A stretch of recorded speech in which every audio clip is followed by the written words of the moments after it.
Hello my dear students, स्वागत करता हूं मैं फिर से अपने यूट्यूब चैनल जीसीसी एकेडमी में। देखिए आज आ गए हैं एकदम वीवीआई संस्कृत प्रश्न लेकर के मॉडल सेट का, एकदम जो एग्ज़ाम में आने वाला है। तो इसलिए जो है इस वीडियो को आप लोग देखना ना भूलें।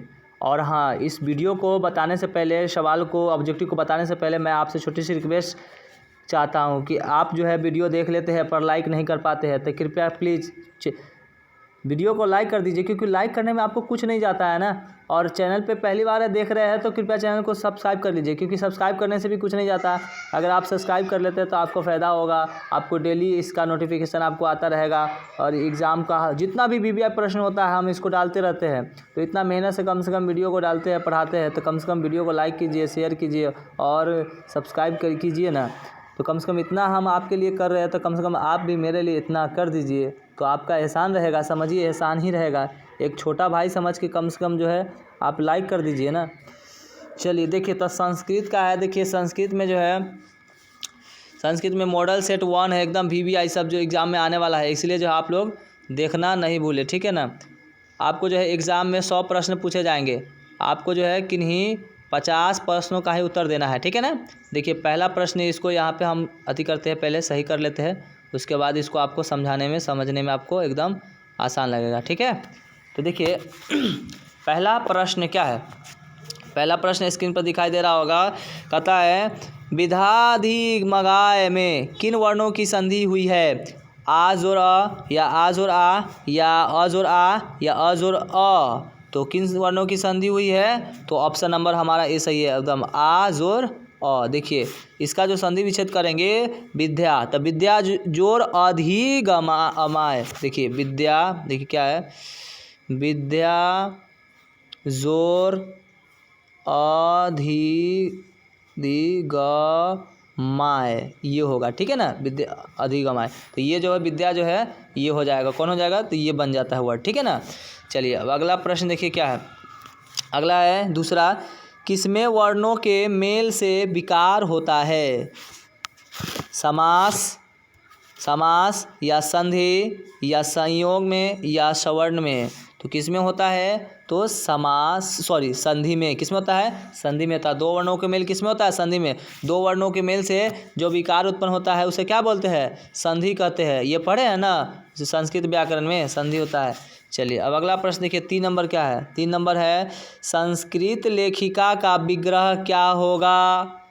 क्या होगा, देखिए संस्कृताय लेखिका, या संस्कृतेन लेखिका, या संस्कृतस्य लेखिका, या संस्कृतम लेखिका। तो इसका राइट आंसर क्या हो जाएगा, संस्कृतस्य लेखिका। चलिए अब अगला प्रश्न देखिए क्या है, 4 नंबर, वैदिकम च तत्युगम का समस्त पद क्या होगा। देखिए वैदिक युगे, वैदिक युगे, या वैधकम, या वैदिकी, या वैदिक युगम। तो इसका राइट आंसर क्या हो जाएगा, इसका राइट आंसर हो जाएगा वैदिक युगम, वैदिक युगम। चलिए अगला प्रश्न देखिए क्या है, 5 नंबर, संस्कृत में कितने कारक होते हैं, 6 या 8, 4, 3। तो संस्कृत में कितने कारक होते हैं, 6 होते हैं, ठीक है ना। हिंदी में जो होता है 8 गो होता है, याद रखिएगा। ये 8 जो है हिंदी में होता है, और संस्कृत में जो है 6 होता है, ठीक है ना, याद रखिएगा। चलिए अब अगला प्रश्न देखिए क्या है, 6 नंबर, सप्तमी विभक्ति के अर्थ में किस कारक का प्रयोग होता है। किस कारक का प्रयोग होता है, आपादान, या अधिकरण, या करण, या कर्ता। तो इसका राइट आंसर क्या हो जाएगा, तो अधिकरण कारक। किसका हो जाएगा, अधिकरण। चलिए 6 का राइट आंसर क्या हो जाएगा, हमारा बी हो जाएगा। चलिए अब अगला प्रश्न देखिए क्या है, 7 नंबर, दुर्योधय में उपसर्ग क्या है। दुष है, या शु है, या दूर है, या उप है। तो इसका राइट आंसर क्या आ जाएगा, दूर हो जाएगा, ठीक है ना। चलिए अब अगला प्रश्न देखिए क्या है, 8 नंबर, बालह पद का मूल रूप क्या है। बालक है, या बाला है, या बालिका है, या बाल है। तो इसका राइट आंसर क्या हो जाएगा, बाल हो जाएगा, ठीक है। अब अगला प्रश्न देखिए क्या है, 9 नंबर, दात्री शब्द के प्रथम विभक्ति एक वचन का रूप कौन सा है। दाता, या दात्र, या दातु, या दातरह। तो इसका जो 9 का करेक्ट आंसर क्या हो जाएगा हमारा, तो एकदम जो है दाता हो जाएगा, एकदम करेक्ट है, क्या हो जाएगा दाता। चलिए अगला प्रश्न देखिए क्या है 10 नंबर, चर किस लकार का रूप है, लिरिट, लट या लोट या लिरिट या लंग, तो किस लकार का है, तो लिरिट लकार का है। ठीक है, अब अगला प्रश्न देखिए क्या है, 1 मिनट 11 नंबर प्रश्न, 11 नंबर प्रश्न।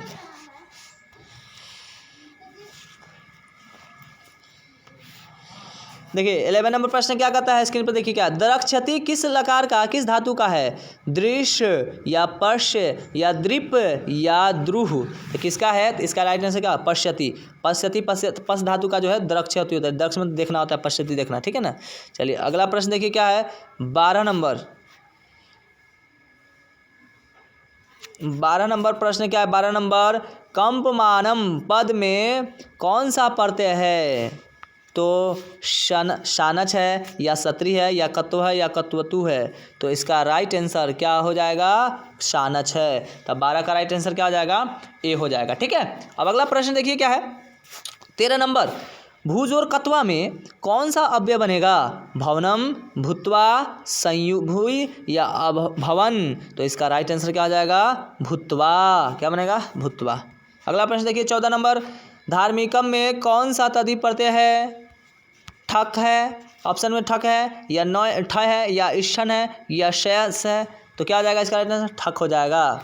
चलिए अब अगला प्रश्न देखिए क्या है 15 नंबर, अज का ऐसे रूप क्या होगा, अजा, अजी, आजी, अजानी, तो इसका राइट आंसर क्या हो जाएगा, अजा। अज का जो होता है अजा होता है, ठीक है।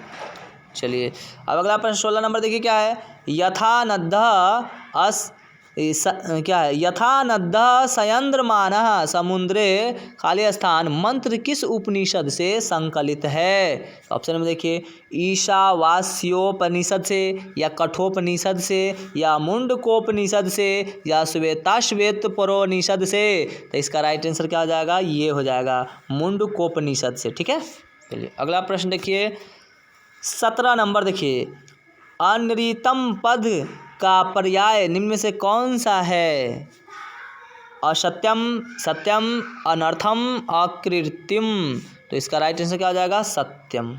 ठीक है, अगला प्रश्न देखिए क्या 18 नंबर, वेदाहमेतम खाली स्थान महंतम, इस बद्धांशों के रिक्त स्थान में कौन सा पद होगा, तम या पुरुषतम या मृत्युम या वर्णम, तो 18 का राइट आंसर जो हो जाएगा हमारा बी नंबर में हो जाएगा। बी नंबर कहाँ है, ये पुरुषम, 18 का बी हो जाएगा पुरुषम।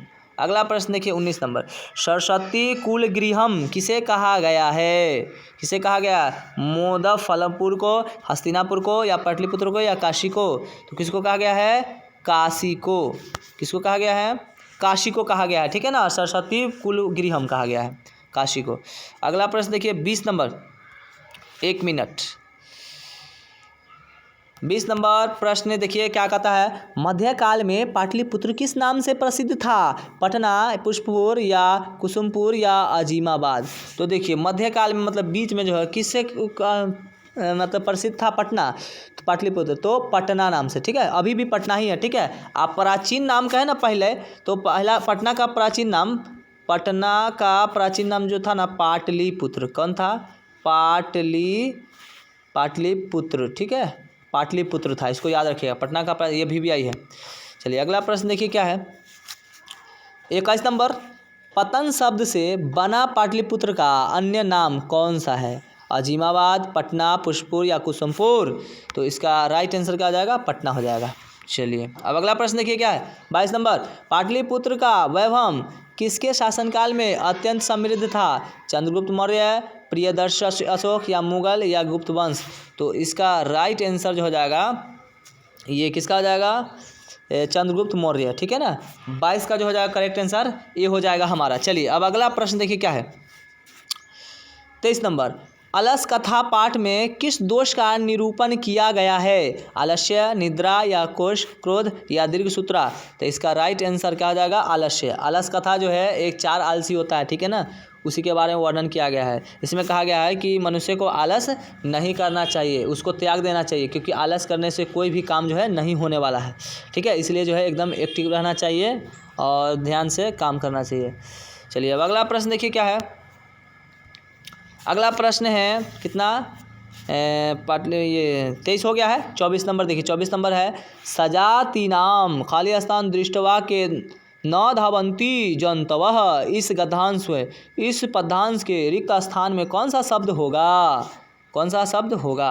दुखम, दुखम या सुखम या निधानम या अभावम। तो इसका राइट आंसर क्या हो जाएगा? सुखम, सुखम। चलिए अगला प्रश्न देखिए 25 नंबर क्या है। जलती हुई अलसाला में चारों आलसी क्या कर रहे थे? क्या कर रहे थे? खा रहे थे या आपस में झगड़ रहे थे या परस्पर वार्तालाप कर रहे थे या तपस्या कर रहे थे? तो आपस में क्या कर रहे थे? वार्तालाप कर रहे थे, यानी कि बातचीत कर रहे थे। ठीक है ना। जब अलसा जल रही थी, जब आग लगी हुई थी, तो आपस में जो है आपस में वार्तालाप कर रहे थे, है ना। चलिए किसी ने कहा कि क्या हो रहा है, लगता है, दूसरा कहा कि लगता है कि आग लगा है, और तीसरा कहा कि जब आग लगा है तो कोई अरे चुपो, कोई पानी डाल देगा, कोई कंबल ओढ़ा देगा, है ना। चौथा कहा कि अरे तुम लोग बहुत वाचाल हो, तुम लोग बहुत बोलते हो, चुप नहीं रह सकते हो। तो यही आपस में चारों जो है वार्तालाप कर रहे थे, चारों धूर्त ये आलसी लोग। चलिए आगे देखिए क्या है। 25 नंबर हो गया है। 26 नंबर देखिए तुष्णीम कथम न तिष्ठतः। तिष्ठत किसका कथन है? पहले दूसरे आलसी का, पहले आलसी का, या चौथे आलसी का, या तीसरे आलसी का? तो यह कथन जो है चौथा आलसी कहा था ना, लास्ट में बोले तो अभी बताया ना, अभी जस्ट पिछले वाला है ना, जो चौथा आलसी कहा कि अरे तुम लोग कितना बोल रहे हो, तुम लोग चुप नहीं रह सकते हो, एकदम शांति से बैठो आराम से। तो चौथा आलसी कहा था। ठीक है, अगला प्रश्न देखिए 27 नंबर। दर्शन शास्त्र में किसकी रुचि थी? किसकी रुचि थी? गार्गी के, मैत्रेयी के, सुलभा के या विजयांका के? तो इसका राइट आंसर मैत्रेयी के, इसका मैत्रेयी के। चलिए अब अगला प्रश्न देखिए क्या है। 28 नंबर। अथर्ववेद में कितने मंत्र दृष्टवा ऋषिकाओं का उल्लेख है? कितने? 5 या 7 या 4 या 40? तो 28 का राइट आंसर हमारा जो हो जाएगा ए नंबर हो जाएगा। 5 है। कितना है? 5 है, ये 5। चलिए अगला प्रश्न देखिए क्या है। 29 नंबर। निम्न में से गंगा देवी की रचना कौन सी है? शंकर चरितम, मधुरा विजयम या वरदाम्बिका परिणयम या कथा मुक्त बावली? तो क्या है इसका राइट आंसर? मधुरा विजयम, मधुरा विजयम। ठीक है, आगे देखिए अगला प्रश्न क्या है। 30 नंबर देखिए, 1 मिनट। 30 नंबर देखिए क्या है। कंपन राय की पत्नी का नाम क्या था? क्या था? ऑप्शन में देखिए तिरुलांबा या शीला भट्टारिका, गंगा देवी या पंडिता छमाराव। तो इसका राइट आंसर क्या हो जाएगा? गंगा देवी। गंगा देवी जो है कंपन राय की पत्नी थी। ठीक है, अगला प्रश्न देखिए 31 नंबर क्या है। सूर्यापद में कौन सा स्त्री प्रत्यय है? कौन सा स्त्री प्रत्यय है? टाप है या चाप है या डाप है या ऊंग है? तो कौन हो जाएगा? टाप पढ़ते हैं। ठीक है, टाप पढ़ते हैं सूर्या में। अगला प्रश्न देखिए 32 नंबर। किम जोर तहसील में कौन सा अव्यय बनेगा? कुत्र या कुतः या कथम या कदा? तो कौन बनेगा? कुतः बनेगा। कौन बनेगा? कुतः बनेगा। ठीक है, चलिए अगला प्रश्न देखिए क्या है। 33 नंबर। कर्णियम पद में कौन सा प्रत्यय है? कौन सा प्रत्यय है? तव्यत या नयत या अनियर या यत? तो इसका राइट आंसर क्या हो जाएगा? अनियर। कौन सा हो जाएगा? अनियर। 33 का जो हो जाएगा एकदम सी एकदम करेक्ट है। ठीक है, चलिए तो मज़ा आ रहा है ना। देखिए अगर वीडियो अगर नहीं बुझा रहा है ना, आप लोग को वीडियो नहीं दिखा दे रहा है, तो कम से कम आप लोग क्वालिटी चेंज कर लीजिए और 400 जो है 80p पे देखिए। ठीक है, 480p पे देखिए, आप लोग जो है उसमें साफ दिखाई देगा। ठीक है ना, क्योंकि ये PDF है थोड़ा सा, इसलिए आपको धुंधला दिखाई दे रहा होगा। तो इसलिए जो आप लोग एकदम PDF देख रहे हैं तो एकदम क्वालिटी को साफ़ कर लीजिए, एकदम बढ़िया से दिखाई देगा। ठीक है ना। तो चलिए, वीडियो को लाइक नहीं किया तो कम से कम वीडियो को लाइक कर दीजिए। ठीक है, इतना मेहनत से पढ़ाते देखिए, मज़ा आ रहा है ना पढ़ने में। तो इसी तरह से जो है चलिए अगला प्रश्न देखिए क्या कहता है। अगला प्रश्न है, कितना हो गया है ये? 33 नंबर हो गया है ना। चलिए 34 नंबर देखिए क्या है। धाव धातु के विधिलिंग लकार प्रथम पुरुष एक वचन का कौन सा है? धावती, धावतु, धावेयु या धावेत? तो इसका राइट आंसर क्या आ जाएगा? धावेत। ठीक है। अब अगला प्रश्न देखिए क्या है, 35 नंबर। भूपति शब्द का रूप किसके समान चलेगा? किसके समान चलेगा? पति या सुधी या गुणीन या मुनि? तो किसके चलेगा? तो मुनि के। किसका चलेगा? मुनि के। तो 35 का राइट आंसर क्या हो जाएगा? डी हो जाएगा हमारा। ठीक है। चलिए अब अगला प्रश्न देखिए क्या है, 36 नंबर। किस पद में अधि उपसर्ग नहीं है? अधनयनम, अध्यक्षता, अधिगमनम या अधर्मम? तो क्या हो जाएगा इसका राइट आंसर? 36 का जो राइट आंसर हो जाएगा हमारा डी नंबर में, यानी अधर्म। अधर्म। ठीक है। अगला प्रश्न देखिए क्या है, 37 नंबर। धिक जो अव्यम में के योग से कौन सा विभक्ति होती है? चतुर्थी, द्वितीया, तृतीया, पंचमी? तो 37 को जो लास्ट 37 का जो हमारा आंसर हो जाएगा ये द्वितीया हो जाएगा। 1 मिनट, ये भाग रहा है इधर उधर, छिटक रहा है, ये क्या जाएगा? 37 का जो राइट आंसर हो जाएगा द्वितीया हो जाएगा, 2 नंबर बी नंबर में। ठीक है ना। चलिए अब अगला प्रश्न देखिए क्या है, 38 नंबर। कविषु कालिदास श्रेष्ठ काव्य के कविषु पद में किस सूत्र का सप्तमी विभक्ति हुई है? तो सप्तमी दानाच चानादरे या सप्तम अधिकारणय या यतस्य निर्धारणम या आधारो अधिकरणम? तो 38 का हमारा राइट आंसर हो जाएगा ये यतस्य निर्धारणम। यतस्य निर्धारणम। ठीक है। अगला प्रश्न देखिए क्या, 39 नंबर। किसमें अविभाव समास नहीं है? देखिए सशीरीरम में या लंबोदर में या निर्बाधम में या प्रतिदिनम में? तो इसका राइट आंसर 39 का जो राइट आंसर हमारा हो जाएगा बी नंबर में। कितना हो जाएगा? लंबोदर। लंबोदर। ठीक है। चलिए अब जो है इस वीडियो में जो 50 तक के सॉल्व करेंगे, एकदम 50 को एकदम बढ़िया से। अगले वीडियो में जो है 50 से 51 से 100 तक के। ठीक है ना। अगले वीडियो में 51 से 100 तक के एकदम। तो वीडियो को जो है पूरा फुल वॉच कीजिए, क्योंकि आप नहीं भी पढ़े होंगे ना तो आपको ये वीडियो देखने के बाद एकदम एग्ज़ाम में जो है 100% टकराने वाला है क्वेश्चन। तो इसलिए जो है वीडियो को देख लीजिए। अब देखिए अगला प्रश्न क्या है, 39 तो हो ही गया है। 40 देखिए क्या है, किसमें विग्रह होता है? समास में, संधि में या संयोग में या? 1 मिनट रुक जाइए, इसको ऊपर कर लेते हैं। चलिए ऊपर कर लेते हैं। देखिए क्या है, कहता है कि 39 किसमें अभिभाष नहीं 40 नंबर देखिए, किसमें विग्रह होता है? समास में, संधि में, संयोग में या संयुक्ताक्षर में? तो देखिए किसमें विग्रह होता है? तो समास में विग्रह होता है, समास विग्रह। देखिए और संधि जो होता है वर्णों का मेल होता है। ठीक है ना। तो उसमें संधि में होता है, तो इसका राइट आंसर समास हो जाएगा। अगला प्रश्न देखिए 41 नंबर क्या है, पाठे अस्मिन किस संधि का उदाहरण है? किस संधि का उदाहरण है? व्यंजन या पूर्वरूप, पररूप या विसर्ग? तो इसका राइट आंसर क्या हो जाएगा? विसर्ग हो जाएगा। ठीक है। ए भैया फ़ोन किसका आ रहा है? रुकिए 1 मिनट, 1 मिनट। सॉरी दोस्तों, सॉरी विद्यार्थियों, कॉल आ गया था थोड़ा सा, इसलिए जो है रुकना पड़ा था। ठीक है ना। चलिए देखिए अगला प्रश्न देखिए, कितना तक के सॉल्व कर दिए थे, कितना तक के बता दिए थे? 40 तक के हो गया था शायद। देखिए 40 को फिर से थोड़ा समझ लीजिए क्या है। 40 नंबर प्रश्न है, कहता है 1 मिनट। देखिए 40 कहता है किसमें विग्रह होता है? समास में, संधि में, संयोग में या संयुक्ताक्षर में? तो किसमें विग्रह होता है? तो समास में विग्रह होता है। ठीक है ना। संधि में क्या होता है कि 2 वर्णों का मेल होता है, तो उसे संधि कहते हैं। और समास में जो 2 पद का विग्रह होता है, ठीक है ना, उसको समास कहते हैं। चलिए समास विग्रह में आगे देखिए क्या है। अगला प्रश्न 41 नंबर, पाठे अस्मिन किस संधि का उदाहरण है? व्यंजन, पूर्वरूप या पररूप या विसर्ग? तो इसका क्या आ जाएगा? राइट आंसर हो जाएगा हमारा विसर्ग हो जाएगा। ठीक है। 41 को जाएगा डी नंबर। ठीक है। चलिए अगला प्रश्न देखिए क्या है, 42 नंबर। गति जो रीति की संधि क्या होगी?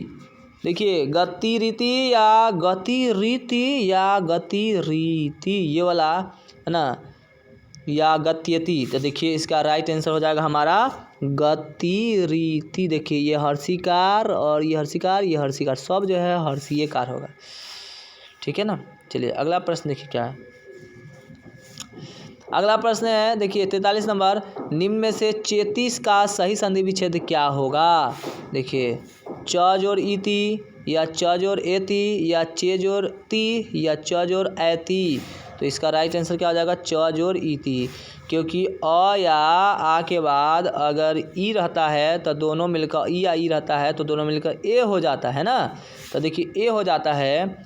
तो उसी तरह से यहाँ पर यह दिया हुआ है, क्या है, चेती दिया हुआ है, चे दिया हुआ है, तो च जोर इति होगा, च जोर इति। तो चूँकि ये च जो है आ रहा है इसमें उच्चारण, इसमें ई, तो दोनों में मिलकर ए हो जाता है, यानी कि चे हो जाएगा और ती हो जाएगा, तो चेती हो जाएगा। ठीक है ना। चलिए अगला प्रश्न देखिए क्या है, 44 नंबर। किस संधि में विसर्ग में विकार परिवर्तन होता है, स्वर, व्यंजन, विसर्ग या प्रगृह भाव। तो किस में हो जाएगा, तो विसर्ग में, किसमें, विसर्ग में। ठीक है। अगला प्रश्न देखिए 45 नंबर क्या है। अब जो है 50 तक सॉल्व करेंगे। देखिए वीडियो को लाइक नहीं किए तो कृपया लाइक कर दीजिए, ठीक है, क्योंकि देखिए वीडियो एकदम मस्त है, धांसू है, इसमें कोई डाउट नहीं है, तो इसलिए जो है वीडियो को लाइक कर दीजिएगा, ठीक है ना। देखिए 44 नंबर हो गया है। 45 नंबर देखिए क्या है, किस समास में उभय पद प्रधान होते हैं, अभिभाव में, कर्मधारय में, द्वंद्व में या द्विगु में। तो इसका राइट आंसर क्या हो जाएगा, तो द्वंद्व में, किसमें, द्वंद्व में। चलिए अगला प्रश्न देखिए क्या है, 46 नंबर। 46, करण कारक विधायक सूत्र निम्न में से कौन सा है, साधकतम कर्णम या कर्तृकर्णयोत्यश्रित्यता या अपवर्गीयता या सहयुक्ते प्रधाने। तो इसका राइट आंसर क्या हो जाएगा, साधकतम कर्णम। ठीक है। 46 के आंसर, 46 का आंसर हो जाएगा हमारा ए हो जाएगा। ठीक है। चलिए अगला प्रश्न देखिए क्या है, 47 नंबर। भारत महिमा पाठ कहाँ से उद्धृत है, कहाँ से, रामायण से, पुराण से या महाभारत से या भगवत गीता से। तो इसका राइट आंसर क्या हो जाएगा, पुराण से, किससे, पुराण से। चलिए अगला प्रश्न देखिए क्या, 48 नंबर। आपगा का अर्थ होता है सरोवर या नदी या समुद्र या झरना। इसका राइट आंसर क्या होगा, नदी। ठीक है, क्या हो जाएगा, नदी। अगला प्रश्न देखिए क्या, 49 नंबर। धर्म जाति प्रभेदः इह वसंतः वसंती वहंतः वसंती। रिक्त स्थान को उचित पद से भरे, अनेकत्व भावम, बहुलत्व भावम या एकत्व भावम या वैर भावम। तो इसका राइट आंसर क्या हो जाएगा, एकत्व भावम। चलिए अब अगला प्रश्न देखिए, लास्ट 50 नंबर। अभी इसमें जो है 50 तक सॉल्व करेंगे। ठीक है। 50 नंबर क्या है, लास्ट प्रश्न है। देखिए, केशांश संस्कार किस संस्कार के अंतर्गत आता है, जन्म पूर्व, शैशव, शैक्षणिक या विवाह। तो केशांश संस्कार जो है वह शैक्षणिक संस्कार के अंतर्गत आता है। ठीक है। तो बस इस वीडियो में जो है आज इतना ही रहने देते हैं, और फिर जो है नेक्स्ट वीडियो में मिलेंगे। ठीक है ना। वीडियो को लाइक नहीं करते आप लोग, लाइक कर दीजिए और चैनल को सब्सक्राइब कर दीजिए अगर नहीं किए हैं तब। अगर कर दिए हैं तो ठीक है, अच्छी बात है, थैंक यू, बहुत बहुत थैंक यू वेरी मच। तो फिर मिलेंगे नेक्स्ट वीडियो के साथ, तब तक के लिए बाय बाय।